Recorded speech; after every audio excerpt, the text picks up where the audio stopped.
Imagine you have taken a home loan of 50 lakhs and end up paying 90 lakhs because of interest. Shocking, but that's true.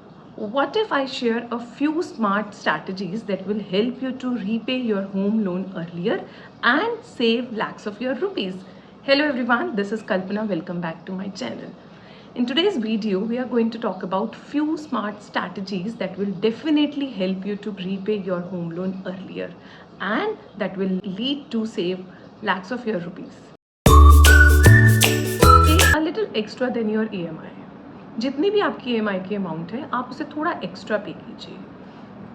उससे क्या होगा, जब आप extra पे करेंगे तो वो एक्स्ट्रा अमाउंट डायरेक्टली आपके प्रिंसिपल अमाउंट से डिडक्ट होगा और इंटरेस्ट हमेशा आउटस्टैंडिंग लोन पे लगता है. तो लेट्स सपोज आपकी EMI अगर 30,000 की है और आप 32 या 33,000 रुपीज़ रीपे कर रहे हैं, तो ये 2,000 3,000 जो आप एक्स्ट्रा हर महीने पे कर रहे हैं वो आपके प्रिंसिपल अमाउंट से डिडक्ट होगा और इसकी वजह से आप अपना लोन जल्दी रीपे कर पाएंगे. राइट.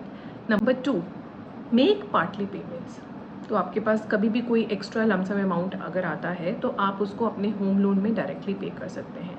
लाइक अगर आप सैलरीड हैं तो I am sure yearly appraisal में आपके पास अगर कोई बोनस अमाउंट आ रहा है और अगर कोई टैक्स का रिफंड है या कहीं और से आपके पास कोई लमसम मैच्योरिटी आ रही है तो आप वहाँ से एक लमसम पेमेंट कर सकते हैं अपने होम लोन में और उससे आपका प्रिंसिपल अमाउंट डायरेक्टली डिडक्ट हो जाएगा और आप बहुत जल्दी अपना लोन रीपे कर सकते हैं. नंबर 3, जब आप अपना होम लोन ले रहे हैं तो आपको ये देखना है कि उसका टेन्योर कितना है. जितना कम टेन्योर होगा आप उतना कम इंटरेस्ट पे करेंगे. आप कंपैरिजन कर सकते हैं एक सेम लोन अमाउंट को अगर आप 15 ईयर्स में रीपे कर रहे हैं और अगर आप 25 ईयर्स में रीपे कर रहे हैं तो आप कैलकुलेट करके देखिएगा जो आपका एक्चुअल आप इंटरेस्ट पे कर रहे हैं वो 25 ईयर्स में बहुत ज़्यादा रीपे कर रहे होंगे. तो जब भी आप होम लोन लें प्लीज़ इसको ज़रूर कंसीडर कीजिएगा. नंबर 4, लेट्स सपोज आपको कुछ सेविंग्स करनी है ना. आपके पास कुछ एक्स्ट्रा अमाउंट है और आप सोच रहे हैं कि आप एक नया सेविंग स्टार्ट करें.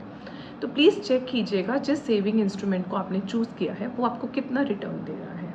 लेट्स सपोज आपने कोई सेविंग इंस्ट्रूमेंट फाइनल किया और वो आपको ईयरली 6.5% का रिटर्न दे रहा है. वहीं पर आपने जो होम लोन लिया हुआ है उसके ऊपर आपका इंटरेस्ट 8% है.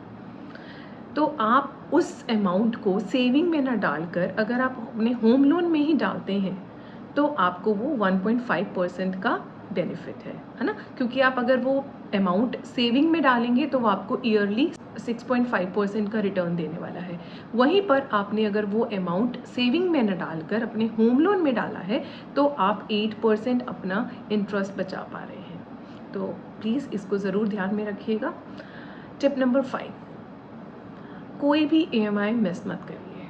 Be consistent. क्योंकि अगर आप कोई EMI मिस करते हैं तो उस EMI से आपके इंटरेस्ट के ऊपर बहुत ज़्यादा इम्पैक्ट पड़ेगा क्योंकि पेनल्टी लगेगी और ओवरऑल आपको ये बहुत हैवी पड़ेगा. राइट. तो आपको अपना कोई भी EMI मिस नहीं करना. एक्स्ट्रा नहीं भी पे कर सकते हैं, that's perfectly fine, but EMI मत मिस करिएगा. ठीक है. यहाँ पर मैं आपके साथ एक इंटरेस्टिंग फैक्ट शेयर करना चाहूँगी.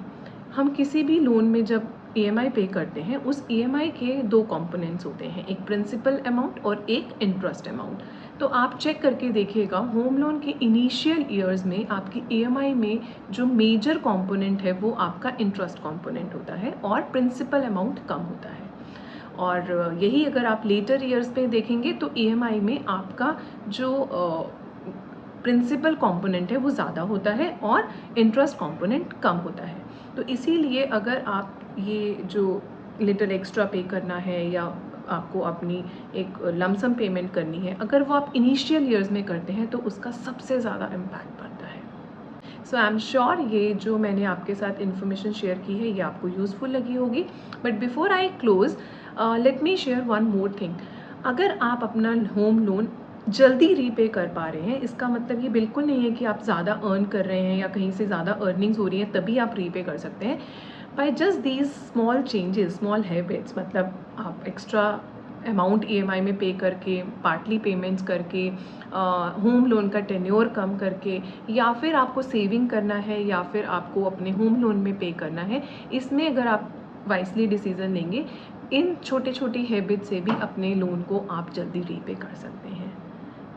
सो मुझे कमेंट करके ज़रूर बताइएगा कि इनमें से कौन सी स्ट्रैटेजी आप फॉलो करने वाले हैं और आप कितना टारगेट कर रहे हैं कि आपको होम लोन कितनी जल्दी रीपे करना है।